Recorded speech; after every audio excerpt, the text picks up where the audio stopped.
અત્યારે ઈરાનનું જે યુદ્ધ ચાલી રહ્યું છે અને એ યુદ્ધના અનુસંધાનમાં ગુજરાત રાજ્ય અને ભારતની અંદર એવી અફવાઓ ચાલુ થઈ છે કે ભાઈ એલપીજી ગેસ સિલિન્ડરની અછત થશે અને મળશે નહીં.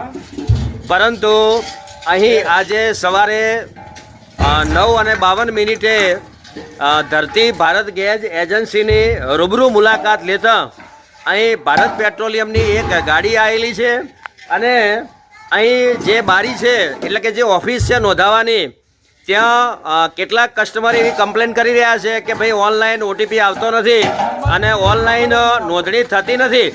પરંતુ અહીં ઓફિસ ઉપર એનું રેગ્યુલર વિતરણ થઈ રહ્યું છે. એટલે બનાસકાંઠાની જે પબ્લિક છે એણે કોઈ અફવાઓમાં આવવાની જરૂર નથી. ગેસ છે એ પૂરતા પ્રમાણમાં પાલનપુર બનાસકાંઠા જિલ્લાને મળી રહે એના માટે અહીં ગાડી પણ આવેલી છે અને કદાચ કોઈ થોડી ઘણી ઓટીપીનો ઓનલાઈન કદાચ પ્રશ્ન આવતો હશે, પણ એ પ્રશ્નનું કદાચ અહીં રૂબરૂ આવો તો નોંધણી થઈ અને ગેસ સિલિન્ડર ની વેચણી થશે એવું અહીં જણાવવામાં આવ્યું છે. વ્યવસ્થામાં કંઈ તકલીફ જેવું લાગતું નથી. 5-10 માણસો બેઠા છે, સ્વાભાવિક છે કે એની લાઈનમાં ઊભા રહેવું પડે એમને, પરંતુ 2 કે 5 મિનિટની રાહ જોતા એમનું વિતરણ થઈ જશે એવું અહીં જણાઈ રહ્યા છે. News ACP Banaskantha Palanpur.